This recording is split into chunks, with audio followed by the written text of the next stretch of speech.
बिस्मिल्लाहिर्रहमानिर्रहीम। अस्सलाम वालेकुम नाज़रीन। आज के जरगे में हम पाकिस्तान के सबसे बड़े इशू को डिस्कस करेंगे। नवाज़ शरीफ आए, शहबाज शरीफ आए, इमरान ख़ान आए, ज़रदारी आए या कोई जाए, उससे पाकिस्तानी अवाम की सेहत पे कोई ख़ास असर नहीं पड़ता। लेकिन दहशतगर्दी का मसला एक ऐसा मसला है कि जो न सिर्फ हमारे फ़ौजी जवानों और सिविलियन की जानें लेता है, बल्कि उसकी वजह से पाकिस्तान की मईशत भी मुतासिर होती है, पाकिस्तान सफारती हवालों से भी बदनाम होता है। तो आज के जरगे में हम ये जानने की कोशिश करेंगे कि ये जो गुज़िश्ता कुछ अरसे से पाकिस्तान में दहशतगर्दी की एक नई लहर उठी है, इसकी वजूहात क्या है, और उसके साथ साथ हम रीजनली और ग्लोबली भी एक जायज़ा लेंगे कि वहाँ पे सिक्योरिटी के क्या क्या डायनामिक्स हैं और क्या नई चीज़ें उभर रही हैं, क्या पुरानी चीज़ें दोबारा सर उठा रही हैं। और मेरे साथ बड़ा डिस्टिंग्विश पैनल ज्वाइन कर रहा है आज के जरगे में। एहसान टीपू महसूद सीनियर सहाफ़ी है, सिक्योरिटी उमूर के माहिर हैं। उनके साथ जनाब इफ्तिखार फिरदौस साहब, वो भी सीनियर सहाफ़ी हैं और सिक्योरिटी उमूर और टीटीपी और टीटीए वगैरह पे अथॉरिटी समझे जाते हैं। जबकि लाहौर से मुझे स्काइप के ज़रिए ज्वाइन कर रहे हैं मंसूर अहमद ख़ान साहब, दानिश्वर हैं, अफ़गान उमूर के माहिर हैं और साबिक़ सफ़ीर रहे हैं अफ़गानिस्तान में। तो एहसान, अगर मैं आपसे शुरू करूं, जो ताज़ा तरीन वाक़या मुसलसल मसलन आपने देखा, पहले गवादर में वाक़या हुआ, फिर उसके बाद तुर्बत में हुआ, फिर चाइनीज़ को अटैक किया गया। तो ये चाइनीज़ का किसने किया है या किसने किया होगा? चाइना पे यानी पिछले 3 सालों में 2 बड़े हमले हुए हैं। एक अगस्त 2021 में, ये तालिबान की हुकूमत में आने से पहले एक हमला हुआ था दासू में, जिसमें 9 के करीब जो चाइनीज़ इंजीनियर्स थे जो एक डैम पे काम कर रहे थे, उनको टारगेट किया गया था। लेकिन उनकी रिस्पॉन्सिबिलिटी भी किसी ग्रुप ने कबूल नहीं की थी। उस वक्त भी जब टीटीपी के लोगों से या कुछ और जो पाकिस्तानी तालिबान के दड़े उनसे बात हुई, तो उन्होंने डिसऑन किया था कि हमारी इन्वॉल्वमेंट नहीं है। और फिर उसी तरह का एग्जैक्ट वही पैटर्न, वही स्ट्रेटजी 2-3 दिन पहले जो हमला हुआ है बिशाम में, शांगला में, तो उसमें भी यानी टीटीपी ने ख़ुद को डिस्टेंस किया। बाकी जो तंजीमें हैं उन्होंने भी कोई रिस्पॉन्सिबिलिटी क्लेम नहीं की। लेकिन एक करेक्टर है कि वो उस हमले में भी सामने आया और इसमें भी पैटर्न से वही इसके पीछे भी नज़र आ रहा है। वो है सवात, जो सवात से उनका ताल्लुक़ है। टीटीपी का फॉर्मर एक कमांडर भी रहा है तारिक बटन ख़राब के नाम से, कि वो इसमें इनकी इन्वॉल्वमेंट हो सकती है। हालांकि तारिक बटन ख़राब के वाले से 2-3 महीने पहले यहाँ पे ख़बर भी चली थी पाकिस्तानी मीडिया में कि उनको हलाक किया गया है किसी ऑपरेशन में अफ़गानिस्तान में, लेकिन हमारी इतला ये है कि वो अभी तक ज़िंदा है। तो मुझे लग रहा है कि इसमें एक तो ये कि चाइनीज़ एक बहुत बड़ा टारगेट है, उसके लिए आप ग्लोबल एक आपको रिकग्निशन भी मिलती है जो मिलिटेंट लैंडस्केप है, और दूसरा ये कि उसमें हो सकता है इंतकामी कार्रवाई भी हो। इफ्तिखार, आपकी क्या मालूमात हैं और वाई चाइनीज़? देखें, एक रीजनल इनसिक्योरिटी पैदा करने की इस इलाके में कोशिश की जा रही है। मैं जब चाइनीज़ का अटैक जो है वो देखता हूँ, तो उससे पहले भी 1 दिन पहले जो अटैक हुआ था बलूचिस्तान के अंदर, वो भी चाइनीज़ इंस्टॉलेशन के ऊपर जो है वो हुआ था। हालांकि उसके टारगेट सिक्योरिटी फोर्सेस थे, लेकिन उसी कॉम्पाउंड के अंदर चाइनीज़ इंस्टॉलेशंस हैं। और फिर जो है उसके बाद हम 1 दिन बाद जो है वो शांगला का अटैक देखते हैं। लेकिन अगर आप रीजनली देखें, मॉस्को में जो है उसी तर्ज का एक बहुत बड़ा अटैक जो है वो सामने जो है वो आता है। जो अब तक की जो इतलात सामने आई हैं साफ़ी साहब, टीपू ने भी यही बात की, और अगर आप वो इन्वेस्टिगेटिव रिपोर्ट देख लें 2021 की, जितनी सिक्योरिटी आला सिक्योरिटी ज़राए से मेरी बात हुई इस मामले में अभी तक, वो समझते हैं कि ये 2021 का रीप्ले है, यानी वही एलिमेंट्स हैं। अब वो होता क्यों है? क्योंकि उसकी बहुत सारी इन्वेस्टिगेटिव डिटेल्स जो है वो सीक्रेट रखी गई। ऑब्वियसली ये स्टेट टू स्टेट जो है ये बातें जो है वो होती हैं, लेकिन इसका जो सबसे बड़ा महवर है वो सोशल मीडिया और डिजिटल स्फीयर का जो है वो जहादी तंजीमों के हाथों इस्तेमाल होना है। अगर आप वो इन्वेस्टिगेटिव रिपोर्ट देख लें, तो दासू अटैक जो 2021 में भी हुआ था, उसमें सारी प्लानिंग फेसबुक मैसेंजर और इंस्टाग्राम के ऊपर जो है वो हुई थी। इसलिए उसकी जो है वो कम्युनिकेशन जो बनती है एक टारगेट को अचीव करने के लिए, वो ज़्यादातर जो है वो हिडन रहती है। बल्कि रूस के अंदर भी अब यही शवायद जो है वो निकल के आ रहे हैं कि टेलीग्राम जो एक ऐप है, उसके ज़रिए ये सारी प्लानिंग जो है वो की गई थी। लेकिन यहाँ पर एक बात जो है वो कहना मैं ज़रूरी समझता हूँ कि जिस तरह हमारे सोसाइटी के अंदर डेमोक्रेटिक डायनामिक्स जो है वो बदलते रहते हैं, स्टेट्स बदलते रहते हैं, हुकूमतें बदलती रहती हैं, इसी तरह जो 2021 के बाद हम एक जहादिस्ट ट्रेंड देख रहे हैं ग्लोबली, अफ़गानिस्तान भी लेकिन ग्लोबली भी, उसके अंदर जो तरीक़ाकार सामने नज़र आ रहा है साफ़ी साहब, उसके अंदर हमने एक टर्म कॉइन किया है जिसको हम कहते हैं कि ये जहादिस फ्रीलांसर्स हैं।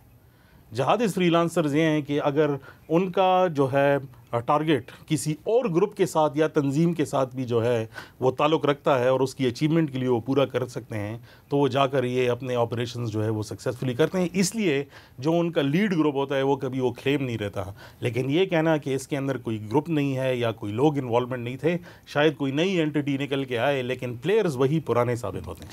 अच्छा मंसूर अहमद ख़ान साहब, ये बताइए कि वाई चाइनीज़, और कौन से ग्रुप हैं जिनके निशाने पे हैं चाइनीज़ इन्वेस्टर्स या चाइनीज़ जो अहलकार यहाँ पे काम कर रहे हैं? देखें, ये जो यहाँ पे क्रॉस बॉर्डर टेररिज्म पाकिस्तान और अफगानिस्तान के बॉर्डर के थ्रू हो रहा है, इसकी बुनियादी तौर पे जिस तरह आपके पैनलिस्ट ने भी कहा, दो डायमेंशंस हैं। एक तो डायमेंशन है जो लोकल डायमेंशन है, पाकिस्तान और अफगानिस्तान का जो इंटरेक्शन या ताल्लुकात रहे गुज़िश्ता दहाइयों में उसकी वजह से है, और दूसरी एक इसकी ग्लोबल डायमेंशन भी है कि नए नए ग्रुप्स इमर्ज हो रहे हैं मिडिल ईस्ट में, और फिर अभी मॉस्को में भी अटैक हुआ। जहां तक पाकिस्तान और अफगानिस्तान के ताल्लुकात या पाकिस्तान अफगानिस्तान के इंटरेक्शन का ताल्लुक है दहशतगर्दी के साथ, मेरे ख्याल में जो दोनों ममालिक के ताल्लुकात की बुनियादियात जब तक इसमें एड्रेस ना की जाए, क्योंकि दोनों ममालिक के ताल्लुकात ग्रुप बेस्ड रहे हैं गुज़िश्ता 4 दहाइयों से। हाल में वो मुजाहिदीन के साथ थे और बाद में वो तालिबान के साथ रहे, और आप तो खुद इन मामलात को बहुत क्लोजली देखते रहे हैं। जो गुज़िश्ता हुकूमतें रही हैं अफगानिस्तान में, चाहे वो हामिद कारज़ई साहब की हो, अशरफ गनी साहब की हो, या उससे पहले भी, उनके ताल्लुकात और पाकिस्तान की हुकूमतों के ताल्लुकात में एक डिसट्रस्ट या मिसट्रस्ट रहा, और जिसकी वजह से क्रॉस बॉर्डर टेररिज्म जो है उसमें मुस्तकिल इजाफा ही होता रहा है गुज़िश्ता चंद दहाइयों में। अब इस वक्त चाइना को क्यों टारगेट बनाया जा रहा है? चाइना एक नेचुरल टारगेट है, क्योंकि 2021 में यूएस और नेटो की फौजों के इनखला के बाद सीपैक और बीआरआई की जो नेचुरल एक्सटेंशन थी, उसकी एक्सपेक्टेशन, पाकिस्तान के भी एम्बिशन यही थे कि वो अफगानिस्तान और इसके थ्रू सेंट्रल एशिया और वेस्ट एशिया की तरफ होगी, और चाइना की इकोनॉमिक इंटरेस्ट को कंटेन करना। इस खित्ते में कुछ ममालिक भी इस किस्म की पॉलिसी रखते हैं कि वो चाइना के फुटप्रिंट को एक्सपेंड नहीं होने देना चाहते। ग्रुप्स, मैं बिल्कुल एग्री करता हूं कि ग्रुप्स इवॉल्व करते रहते हैं, कभी टीटीपी है, कहीं ईटीआईएम है, इनका अपना नेक्सस है, दाइश के साथ इनका नेक्सस है। मेरे ख्याल में जब तक हम इन ताल्लुकात की बुनियादियात को नहीं एड्रेस करेंगे, पाकिस्तान और Afghanistan state to state relations पे नहीं आएंगे, इंस्टीट्यूशनल मैकेनिज्म्स पे नहीं आएंगे, हम इनको एड्रेस करने की कोशिश कर रहे हैं, चाहे वो 2022 में टीटीपी के साथ बात करने का तरीकाकार हो जिससे कुछ हासिल नहीं हुआ, या हम अफगान तालिबान को भी अभी तक अफगान स्टेट की तरह उनको इस इशू में इन्वॉल्व करने में उस तरह से कामयाब नहीं हो सके, और इसीलिए आपको इसके रिजल्ट्स नहीं नजर आ रहे। तो मेरे ख्याल में दोनों जिहतों को देखना होगा, इसकी लोकल डायमेंशन पाकिस्तान अफगानिस्तान के रिलेशंस की, और इतना तवील हमारा बॉर्डर है, और इसकी फिर इंटरनेशनल डायमेंशन के जो मजीद जो दूसरे खित्ते भी मुतासिर हो रहे हैं, जिस तरह मॉस्को के इंसिडेंट को मेंशन किया गया। तो मेरा ख्याल है इसमें हमें एक ओवरऑल उस पिक्चर को भी देखना होगा। नाज़रीन, एक मुख्तसर सी ब्रेक लेते हैं और उसके बाद मामले की कई और जिहाद जो है उनको डिस्कस करने की कोशिश करेंगे। हमारे साथ रहिए।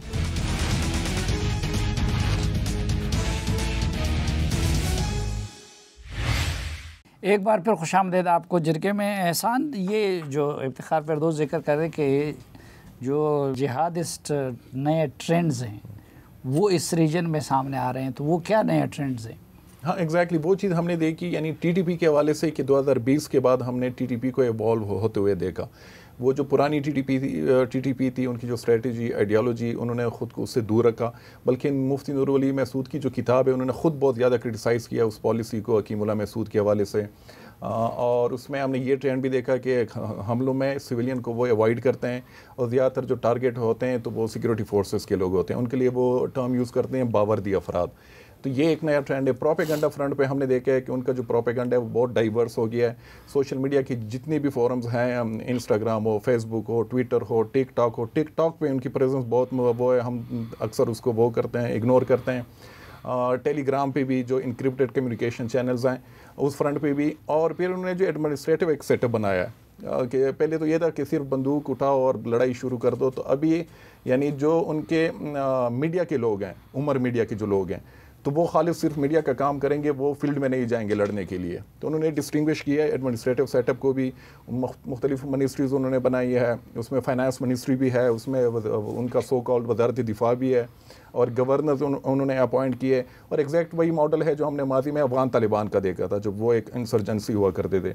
तो ये एक इवॉल्वमेंट आई है पूरे TTP के हवाले से। जो अलकायदा है यहाँ पे, ख़ासकर जो रीजनल ब्रांच है अलकायदा बर सग़ीर, तो वो एक तरह से अंडरग्राउंड है, लेकिन उनका प्रोपेगेंडा अपनी जगह मौजूद है। उनका लिटरेचर भी आता है, उनके मैगज़ीन्स वगैरह जो हैं वो पब्लिश होते हैं हर महीने तकरीबन। और हमें ये भी लग रहा है कि कहीं ना कहीं जो TTP का प्रोपेगेंडा है वो अलकायदा के प्रोपेगेंडे से मुतासर हो के, वो जो लैंग्वेज है, तो हो सकता है उस फ्रंट पे उनको सपोर्ट मिल रही हो। दाइश खुरासान जो है ये फिर टोटल डिफरेंट एक एंटिटी है। अक्सर हम आपस में भी डिस्कस करते हैं कि दाइश का कोई साथी नहीं है, चाहे खुरासान ब्रांच हो या चाहे जो सेंट्रल हो, और वो सब के ख़िलाफ़ है। लेकिन उन्हें फिर भी खुद अलमिरसाद से जो प्रोपेगेंडा हो रहा है, अलमिरसाद किसका है? अलमिरसाद तो यानी ऑन तो नहीं करे, लेकिन वो वाक़ई अफगान तालिबान का है उनके लिए। यानी अलमिरसाद एक ऐसी एंटिटी बनी हुई है मीडिया की कि जिसके लिए TTP के लोग भी उसके लिए, यानी फॉर्मर TTP के लोग भी उसके लिए लिखते हैं, एहसानुल्लाह एहसान वगैरह, और उसमें कुछ ऐसे लोग भी हैं जो कि अपने नाम से नहीं, लेकिन वो कोड नेम यूज़ करते हैं। तो उससे, और उसका ज़्यादातर जो प्रोपेगेंडा आजकल है वो पाकिस्तान मुखालिफ है। उसके पीछे ये हमें नज़र आ रहा है कि जिस तरह पाकिस्तान इल्ज़ाम लगा रहा है TTP के हवाले से अफगान तालिबान पे, तो उन्होंने अलमिरसाद के ज़रिए पाकिस्तान पे दाइश का इल्ज़ाम कि दाइश खुरासान जो है उसको सपोर्ट पाकिस्तान से मिल रही है। तो मेरे ख्याल में वो ज़्यादातर नैरेटिव के हवाले से है, और वो हो सकता है। अच्छा इफ्तिखार, उनका जो ये इल्ज़ाम है जो उसके ज़रिए फैला रहे हैं कि पाकिस्तान दाइश को सपोर्ट कर रहा है, जवाबी वो हमला कर रहे हैं इस तरीके से, तो इसका कोई इम्कान है कि दाइश और पाकिस्तान की कोई कोऑर्डिनेशन बनी रहे? और दूसरा ये जो इन्होंने कहा कि उन्होंने अपनी तंजीम यहाँ पर विलायात की शक्ल में पूरे पाकिस्तान को तकसीम किया है, तो TTP जिस तरह अफ़गान हुकूमत कहती है कि वो तो सब पाकिस्तान में है, तो वाकई सब पाकिस्तान में है या उनका बेस अब भी अफ़गानिस्तान में है? देखिए साफ़ी साहब, जो रीसेंट वायलेंस है, एस्केलेशन, अगर हम बहुत रीसेंट बात करें तो रमज़ान से पहले एक कोशिश हुई थी कि TTP और पाकिस्तानी तालिबान, जिसमें हाफिज़ गुल बहादुर और लश्कर इस्लाम जैसी तंजीमें भी शामिल हैं, और ये बहुत मुसद्दिक़ा ज़राए हैं, like right from the horses mouth, इनको एक ही जो है कॉन्ग्लोमरेट बनाने की जो है वो कोशिश की गई। तकरीबन हाफिज़ गुल बहादुर के साथ जो ज़राए हैं वो बताते हैं कि अफ़गानिस्तान के अंदर तकरीबन 17 जरगे जो है वो हो चुके हैं। ये कोशिश किसने की? ये कोशिश अफ़गान तालिबान के ज़ेर साया कोशिश थी। ये बेशतर ज़राए जो, जिसमें TTP के ज़राए भी मौजूद हैं, जिसमें हाफिज़ गुल बहादुर ग्रुप के ज़राए भी मौजूद हैं, वो सब इस बात की तस्दीक जो है वो करते हैं। दूसरी जो छोटी तंजीमें थी उनकी भी जो है मिलाने की कोशिश की, और आपको पता है कि बल्कि जमातुल अहरार ने बाकायदा तौर पर जो है शाया किया था अपना लिटरेचर, जिसमें एक तहरीक तालिबान पर यह इल्ज़ाम आया था कि जब मुज़ाकरात हो रहे थे तो उसके दरमियान में उनके लीडर को जो है वो मारा गया, कत्ल किया गया अफ़गानिस्तान में, और उसमें TTP मुलविस हैं। उसमें भी 5 जरगे हुए ताकि, और वो वापस भी आ गई। तो जिस तरह अफ़गानिस्तान में एक दौर जो है वो चलता था हर साल, जिसके अंदर जो है स्प्रिंग ऑफेंसेस जिसको कहते थे, कि जब बर्फ़ जो है वो पिघलने लग जाती है, सर्ज हो जाती थी। जी बिल्कुल, तो वो सारे जो है पहाड़ों से उतर कर अर्बन सेंटर्स के ऊपर जो है वो लड़ाई जो है वो शुरू हो जाती थी। तो 2021 से पहले यहाँ पर नेटो और उनकी जो है वो अफवाज थी, तो उनकी लड़ाई का एक मरकज़ और महवर जो है वो मालूम था। अब अनफॉर्चुनेटली वो सारी की सारी लड़ाई पाकिस्तान की तरफ जो है वो शिफ्ट हो गई है, और इस बात के कवी इम्कानात थे कि रमज़ान के अंदर ही ये एस्केलेशन शुरू होगी, और 2 बॉर्डर्स के ऊपर जो है वो शुरू होगी, खैबर पुख्तनख्वा में भी और बलूचिस्तान के अंदर भी। और इस बात के भी शवाहिद जो है वो हैं, सर्कमस्टेंशियल एविडेंस भी है और एक्चुअल एविडेंस भी है कि बलोच जो तंजीमें हैं उनके साथ भी जो है कोलैबोरेशन जो है वो जारी है, और ये अफ़गानिस्तान की सरज़मीन से है।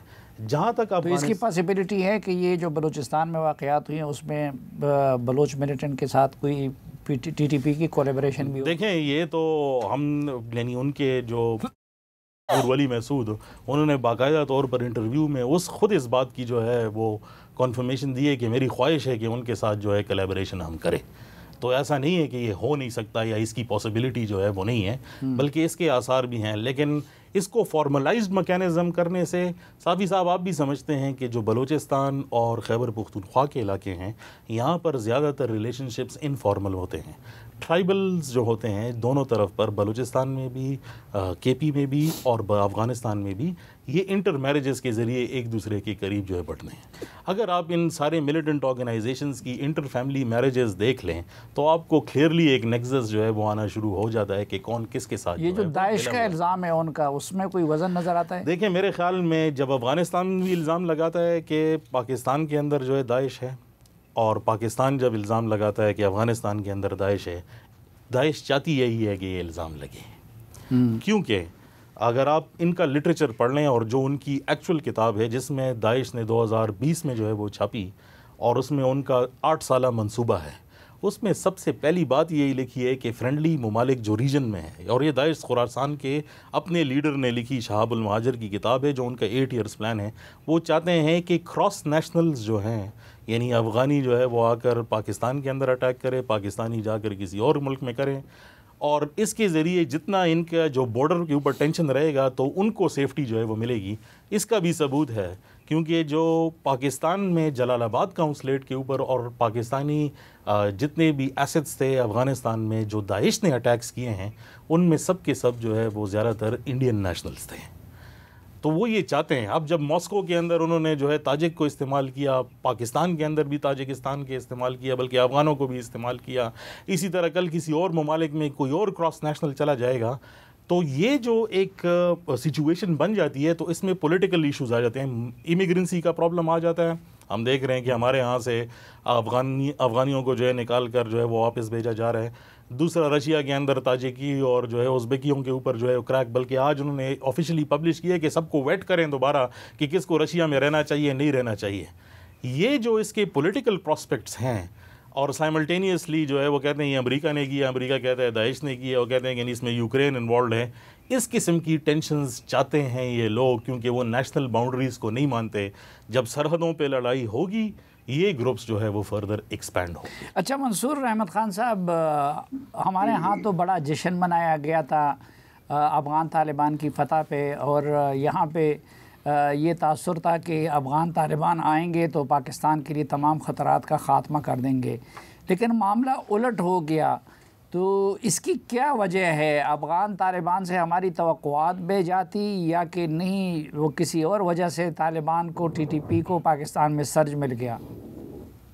मेरा ख्याल है हमारी जो एक्सपेक्टेशंस थी वो बहुत अनफाउंडेड थी, क्योंकि जिस तरह अभी इस डिस्कशन में भी एक्सप्लेन किया गया है कि ये ग्रुप्स के अपने डायनामिक्स होते हैं और इन ग्रुप्स की अपनी इंटरेस्ट होती हैं। लेकिन एक मेरा ख्याल है कि ये भी बहुत ज़रूरी है कि हमें ये देखना होगा कि रीजन के जो दूसरे ममालिक हैं या अफगानिस्तान के जो दूसरे नेबर्स हैं वो किस तरह अफगान तालिबान के आने के बाद से अफगान तालिबान रजीम से, उनकी अफगान इंटरिम गवर्नमेंट से किस तरह डील कर रहे हैं, उसमें सेंट्रल एशियन ममालिक किस तरह डील कर रहे हैं, उसमें ईरान किस तरह डील कर रहा है और फिर चाइना किस तरह डील कर रहा है। आपने देखा कि गुज़िश्ता 2 साल के दौरान चाइना ने ग्रेजुअली रिकॉग्नाइज किए बगैर अफगान तालिबान की हुकूमत को, अफगान इंटरिम गवर्नमेंट को रिकॉग्नाइज किए बगैर उन्होंने आहिस्ता आहिस्ता अपनी एंगेजमेंट बढ़ाई है।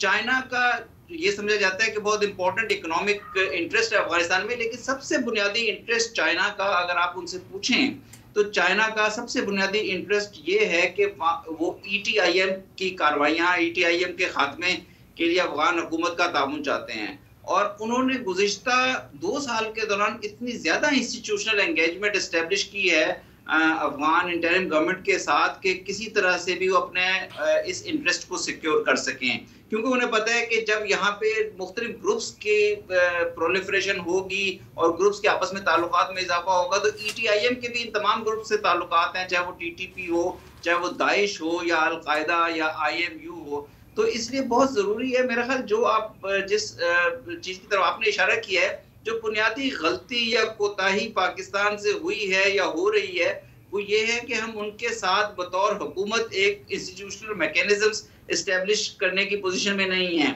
हम डिमांड उनसे स्ट्रेट अवे ये करते हैं कि जी आप TTP के खिलाफ एक्शन लें, उसके बाद कोई एंगेजमेंट होगी।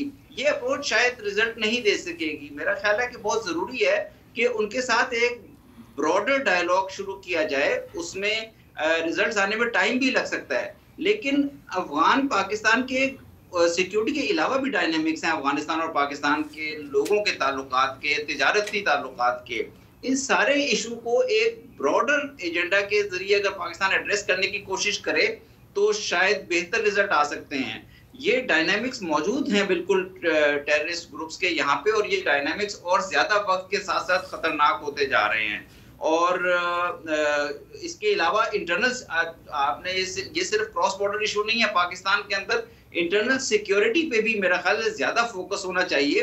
पाकिस्तान के अंदर अगर चंद 100 चाइनीज हैं तो उनको मेरा ख्याल है ज्यादा बेहतर सिक्योरिटी मिलनी चाहिए थी।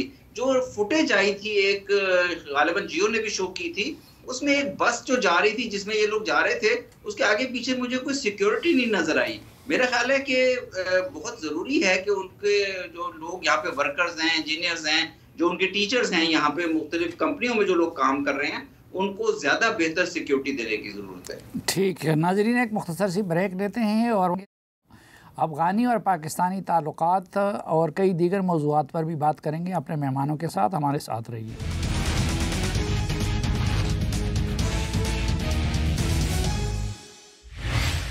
एक बार फिर खुशामदीद आपको जरगे में। एहसान, अभी तो मामला ये हो गया कि पाकिस्तानी रियासत ये कहती है कि जो कुछ है अफ़गानिस्तान की तरफ से हो रहा है, और जब तालिबान अटैक करते हैं तो जवाब में रिटेलिएशन भी टूवर्ड्स अफ़गानिस्तान होती है। दूसरी तरफ अफ़गान तालिबान कहते हैं कि जी ये आपका अंदरूनी मामला है और वो पाकिस्तान में नहीं है। हकीकत क्या है? TTP अफ़गानिस्तान में है या पाकिस्तान में है? नहीं, TTP यानी दोनों जो ममालिक हैं वो थोड़ी सी एग्जेजरेशन कर रहे हैं। यानी अफ़गानिस्तान का जो वो है तो TTP की जो लीडरशिप है तो वो तो अफ़गानिस्तान में है, यानी वो खुद एडमिट कर रहे हैं उसमें। यानी सबसे बड़ी मिसाल ले लें या उसका दलील ले लें कि जब मुज़ाकरात हो रहे थे तो सारे पाकिस्तानी जो ऑफिशियल्स थे वो खोस में, पक्तिका में, काबुल में उनके साथ यानी उनकी मुलाकातें होती थी, और वो चीज़ें तस्वीरों में भी आ गई हैं। यानी उमर खालिद खुरासानी जो जमातुल अहरार के अमीर थे, उनकी मुलाकात हुई है उन्हीं के इलाके के जो सेनेटर हैं उनके साथ, और मुफ्ती तकी उस्मानी साहब, फिर जो हमारे सिक्योरिटी के ऑफिशियल्स हैं उनकी भी मुलाकातें हुई हैं। तो वो तो अफ़गानिस्तान में है, लेकिन एक बड़ा हिस्सा जो है जो उनके मिड रैंकिंग कमांडर्स हैं या उनके जो फुट सोल्जर्स हैं जो जंगी तबका है, तो उनकी इन्फिल्ट्रेशन हो चुकी है पाकिस्तान में भी। ये जो हमने पहले बात की कि विलायाज उनके बने हुए हैं, तो वहाँ पे हर एक के पास यानी तश्कीलात होती हैं, उनके पास रीइंफोर्समेंट आती हैं, फिर वहाँ से उनको दोबारा से मूव किया जाता है। तो वो पूरे यानी खैबर पख्तूनख्वा में भी और बलूचिस्तान का खासकर जो पश्तून इलाका है तो वहाँ पे उनकी कंसंट्रेशन है, और ये हमले वहीं से होते हैं। हाँ, जो बड़े तर्ज के हमले हैं जिसमें वो खुदकुश हमलावर किसी मिलिट्री बेस में घुसते हैं, तो उनके हवाले से भी यानी उस साइड से आती है कुमक कह लें या सपोर्ट कह लें। और दूसरा ये भी है कि पाकिस्तानी ऑफिशियल जो कह रहे हैं कि कुछ अफगान शहरी जो थे वो खुदकुश हमलों में मुलविस पाए गए। यहाँ पे मियावाली बेस पे जो हमला हुआ था, बनू में कुछ हमले हुए थे, मुस्लिम बाग में भी हुआ था, तो उस हवाले से भी ये शवाहिद हैं कि हाँ उनका यानी लिंक्स थे अफ़गान जो हैं वहाँ पे, या तालिबान के जो फुट सोल्जर्स हैं। फिर चतराल पे एक बहुत बड़ा हमला होता, उस हवाले से भी ये बात सामने आई थी। लेकिन सारा इल्ज़ाम अफ़गानिस्तान पे, जिस तरह एम्बेसडर साहब ने भी बात की, मेरे ख्याल में वो भी एक्सेजरेशन कह लें या उससे मामला ठीक नहीं होंगे। हमने ख़ुद को भी फिक्स करना है, इंट्रोस्पेक्शन बहुत ज़रूरी है, बॉर्डर सिक्योरिटी ना होने के बराबर है। सिर्फ वहाँ पे बार्ब वायर या तार लगाने से आप ये जो सदियों से एक बॉर्डर है जिन पे डिवाइडेड ट्राइब्स हैं उनको आप नहीं रोक सकते, तो उनके लिए प्रॉपर मैकेनिज़्म की ज़रूरत है जो कि नहीं है। और दूसरा ये कि लोकल इंगेजमेंट भी नहीं है। लोकल मतलब ये कि वहाँ पे मकामी जो कबायली हैं, चाहे वो बलूचिस्तान में हो या पाकिस्तान का जो कबायली इलाका है वहाँ पे हो, तो लोगों का वो ट्रस्ट भी नहीं है हुकूमती इदारों पे। हर हमले के पीछे उनको एक साजिश नज़र आती है, और तो उस हवाले से क्योंकि ग्राउंड पे उस तरह की चीज़ें नहीं हो रही जो यहाँ पे क्लेम की जाती है पाकिस्तानी मीडिया पे, तो मेरे ख्याल में कि जब तक ये मामला ठीक नहीं होंगे तो और भी फ्यूचर में हम एक्सपेक्ट कर सकते हैं कि ये जो जंग ऑलरेडी जो जारी है तो ये 2007 को भी हो सकता है क्रॉस कर लें। अच्छा, TTA बड़ी हद तक पाकिस्तान पे इंडिपेंडेंट भी है, अगर हम माजी को भूल भी जाएं तो वजह क्या है? उनकी बस नहीं चलता, उनकी कोई मजबूरी है, या कि कोई और उज़र वो पेश करते हैं? देखिए साफ़ी साहब, मैं तो एम्बेसडर साहब के साथ जो है वो एग्री करता हूँ एक बात पर कि हमें वो मॉडल जो है वो अपनाना चाहिए कि वो जो बाकी ममालिक हैं, क्योंकि हम शायद वो मुल्क हैं जिनके इस टाइम उनके साथ हालात जो है वो ख़राब हैं अफ़गानिस्तान के साथ। बाकी इर्द गिर्द जितने भी नेबरिंग ममालिक हैं सब उनके साथ जो है वो ताल्लुकात बढ़ा रहे हैं। और हमारा क्वांटम ऑफ ट्रेड सबसे ज़्यादा था किसी ज़माने में अफ़गानिस्तान के साथ। अब उसमें ईरान ऑब्वियसली जो है एक बहुत बड़ा प्लेयर जो है वो आ गया है, जिसकी मार्केट्स ऑब्वियसली ऑलमोस्ट फ्लडेड है अब उसकी। हालांकि उसमें अफ़गान इकॉनमी को जो है नुकसान हो रहा है, ये नहीं कि वो बेहतर हो रही है, लेकिन मजबूरी के तहत किसी के ऊपर रिलायंस करनी है। लेकिन इसमें एक बात जो है वो ज़रूरी है, मैं समझता हूँ कि ये पॉइंट आउट करना, क्योंकि अगर आप चीन को ले लें या रूस को ले लें या सेंट्रल एशियन रिपब्लिक्स ले लें, यहाँ पर डेमोक्रेसी नहीं है। और वहाँ पर शाज़ो नादिर कोई ऐसा सिस्टम हो इवन ईरान के अंदर, लेकिन वो भी आप उसको इलेक्शन के अगर ब्रॉडर डेमोक्रेटिक एलिमेंट्स के तौर पे लेते हैं तो उसको फिर आप डेमोक्रेटिक कह सकते हैं, वरना डेमोक्रेसी एज सच है नहीं। मैं ये समझता हूँ कि कंटिन्यूएशन ऑफ पॉलिसी पाकिस्तान का सबसे बड़ा दुश्मन है। हम पहले 2021 में हमने एक कौम को एक तस्वीर जो है वो दिखाई, जिसमें हमने कहा कि मुज़ाकरात इस बात का हल है। पहले 20 साल तक ये दिखाते रहे कि हम सपोर्ट करते हैं, ये अच्छे गुड तालिबान हैं वगैरह वगैरह, उस किस्म के नैरेटिव्स हमने बनाए। अब एकदम जो है हम कहते हैं कि ये जो आई है हुकूमत, हमारे जो इंटरिम प्राइम मिनिस्टर थे उन्होंने कह दिया कि जब तक कोई अच्छी हुकूमत ऐसी नहीं आती काबुल के अंदर रिकग्नाइज, उस वक्त तक ये बात हो ही नहीं सकती। मतलब ये है कि अगर तालिबान की हुकूमत जस्ट फॉर एन एग्ज़ाम्पल अगले 10 साल तक जो है वो नहीं रहती, तो उनके बकौल जो है हम उनके साथ 10 साल तक तालिबान के साथ कोई रिलेशनशिप नहीं बना सकते। इसके बरक्स कल की बात करते हैं, आपने ट्रेड एंड कॉमर्स का जो सेक्रेटरी था उसको भेजा, वो तकरीबन 9 मेजर एग्रीमेंट्स करके आया है। कोई टीवी के ऊपर उसका या कोई प्रिंट के अंदर कोई बड़ा एडिशन नहीं छपा कि ये कितनी बड़ी अचीवमेंट है। लेकिन ये आपके डिफेंस मिनिस्टर ने एक स्टेटमेंट दी कल, जिसमें कहा कि तवक्कुआत जो है वो पूरे नहीं कर रहे और लिहाजा जो है ये ताल्लुकात इज़ ऑलमोस्ट गॉन। उनकी स्टेटमेंट आप पढ़ लें। इस कन्फ्यूजन में कौन सी पॉलिसी है? मैंने तो, आप काफ़ी सीनियर हैं, हमसे बहुत पहले ये काम कर रहे हैं, आप मुझे बता दें कि कौन सी अफ़गान पॉलिसी की हम बात करें। मैंने तो आज तक कोई अफ़गान पॉलिसी नहीं देखी जिसमें मैं कह सकूं कि अफ़गान पॉलिसी। पहले हम एक एक्सट्रीम पे गए जी, जाएँ DGISI खुद जाए TTP से मुज़ाकरात करें, फिर उसके साथ वादे वईद भी हो, फिर जरगे भी जाए, फिर उसके बाद यकदम हम कहे कि जी अब तो कोई मुज़ाकरात नहीं होंगे। लेकिन मंसूर अहमद ख़ान साहब, ये बताइए कि इस वक्त फिर स्ट्रेटजी बेहतर क्या हो सकती है? मुज़ाकरात हो सकते हैं या कि ताकत का ऑप्शन हो सकता है? हल क्या हो सकता है? मेरा ख्याल हल तो यही है कि बुनियादी तौर पर पाकिस्तान को अब ये फैसला कर लेना चाहिए कि हम वहाँ पे जो भी हुकूमत होगी उससे एंगेज करेंगे। इस वक्त जिस तरह के पैनलिस्ट ने कहा कि अफगान तालिबान की हुकूमत क्या पता कितने साल वहाँ पे आइंदा मौजूद रहेगी, तो इसलिए बहुत ज़रूरी है कि हम ये असूल अपना लें कि हम आइंदा अफगानिस्तान की हुकूमत के साथ मुज़ाकरात करेंगे। मैं ये नहीं कह रहा कि उनको हमें रिकग्नाइज कर लेना चाहिए, रिकग्नाइज करना एक लीगल और पॉलिटिकल प्रोसेस के तहत ही होगा, लेकिन हम कम से कम उनके साथ एंगेज कर सकते हैं जिस तरह दूसरे नेबर्स भी एंगेज कर रहे हैं। स्ट्रेटेजी में मेरा ख्याल बहुत जरूरी है कि हुकूमत 3 इश्यूज के ऊपर उनसे बात करे। हमारे सफीर जो उधर बैठे हैं और उनके सफीर इधर बैठे हैं, वो क्या कर रहे हैं? वो तो मेरा ख्याल कुछ ना कुछ कोशिशें तो जारी होंगी। मैं ये नहीं कहता कि कोशिशें नहीं हो रही, लेकिन कोशिशें बराबर नहीं हो रही। मेरा ख्याल उसके लिए बहुत जरूरी है कि आप 3 नुकाती एजेंडे पे उनसे बात करें। एक तो काउंटर टेररिज्म है जो कि पाकिस्तान का बुनियादी कंसर्न है, लेकिन इसके साथ जो 2 मेरे पैनलिस्ट ने भी जिक्र किया वो 2 बहुत अहम नुकात हैं। एक तो जो अफगानिस्तान और पाकिस्तान के लोगों का आपस का ताल्लुक है, खासतौर पे कबायलियों का। जब हम 2022 में जब हमारे ऑफिशियल्स उनसे बातचीत कर रहे थे TTP से, तो उस वक्त कबायली जो हैं, जो अफगान साइड पे हैं और जो पाकिस्तानी साइड पे हैं, वो अपना रोल अदा करने के लिए तैयार थे, लेकिन उस डायरेक्शन में कुछ नहीं किया गया। और तीसरा एरिया जो इकोनॉमी का है, अफगानिस्तान की इकोनॉमी पाकिस्तान के साथ ना सिर्फ लिंक्ड है बल्कि डिपेंडेंट है, लेकिन अब ईरान उनका सबसे बड़ा ट्रेडिंग पार्टनर बन गया है। मेरा ख्याल इस इशू को भी एड्रेस, तो जब तक हम इन 3 नुकात को इकट्ठे लेके नहीं चलेंगे, और मुझे कोई मुज़ायका नजर नहीं आता कि अगर हमारी तरफ से हाई लेवल पे उनको अप्रोच कर लिया जाए, क्योंकि हम अफेक्ट हो रहे हैं इस सारी डिस्टेबलाइजेशन से। अगर हमारी तरफ से वजीर खारजा को भी अप्रोच करना पड़ जाए, एंगेजमेंट करनी पड़ जाए अफगान वजीर खारजा के साथ इस किस्म के एजेंडे पे आगे बढ़ने के लिए, जहां पे हमें भी कुछ जमानतें मिले उनकी साइड से कि वो TTP के को इस तरह से सपोर्ट नहीं करेंगे जिस तरह से वो कर रहे हैं या करते आ रहे हैं, तो मेरा ख्याल है कि हमारी अपनी इंटरेस्ट में है कि हम इस तरह से एंगेजमेंट करें और अपने डिफेंस में हर किस्म का मैयर लेने की जो फैसला है वो तो हुकूमत पाकिस्तान या रियासत पाकिस्तान के पास मौजूद है, लेकिन मेरा ख्याल है पहली प्रायोरिटी उनके साथ एंगेजमेंट को देनी चाहिए। ठीक है एहसान, मैं तो खुल के कहता हूँ कि मैं तो ताकत के इस्तेमाल के हक़ में नहीं हूँ और पॉलिटिकल सलूशन ही की तरफ हमें आना चाहिए। आप क्या समझते हैं कि ताकत का मसले का हल है या कि पॉलिटिकल सलूशन की तरफ आना है? और पॉलिटिकल सलूशन हो तो फिर किससे, टीटीपी से बराह रास्त मुज़ाकरात हो या अमारत इस्लामी के ज़रिए हो? नहीं, पॉलिटिकल सॉल्यूशन तो बिल्कुल बेस्ट है। मैं मुज़ाकरात के भी हक़ में पहला जो सिलसिला था उसके मैं हक़ में था और उसको एग्जॉस्ट करना चाहिए।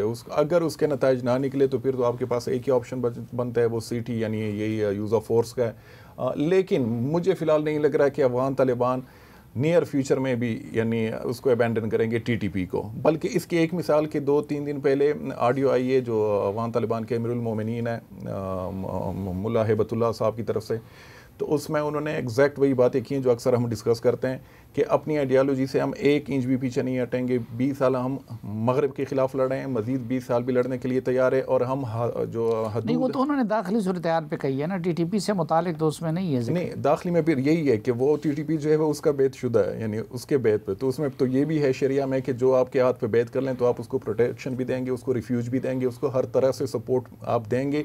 वो अगर कमज़ोर हालत में हो या दुश्मन के ख़िलाफ़ उनको मदद चाहिए। तो मेरे ख्याल में जो रिलीजियस एक अम्ब्रेला है उसके अंदर जो ऑपरेट कर रहा है इमारत इस्लामी, तो मुझे नहीं लग रहा कि जो हम जिस तरीके से इस मसले का ख़ात्मा चाह रहे हैं वो कर पाएंगे।